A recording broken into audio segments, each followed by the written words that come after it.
La Syrie a promis à son allié chinois de respecter le plan de paix de l'émissaire Kofi Annan, mais cette promesse a été aussitôt démentie par la reprise des bombardements sur Homs, au troisième jour de la mission des observateurs internationaux envoyés pour surveiller l'application du cessez-le-feu.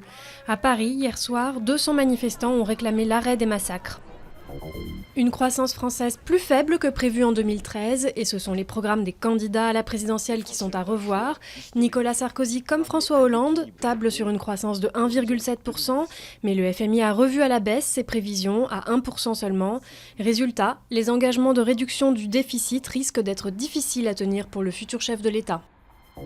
Je ne calerai pas ma politique économique sur les projections du FMI, a répondu le candidat socialiste qui promet de ne pas renforcer l'austérité.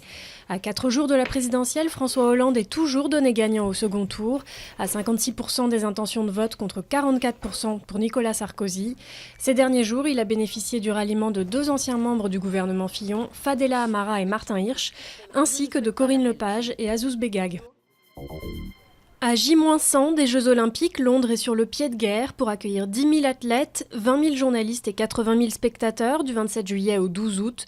Dans une capitale britannique déjà saturée, les 2/3 du budget des JO ont été consacrés à la modernisation des transports publics et à la création de couloirs réservés aux VIP.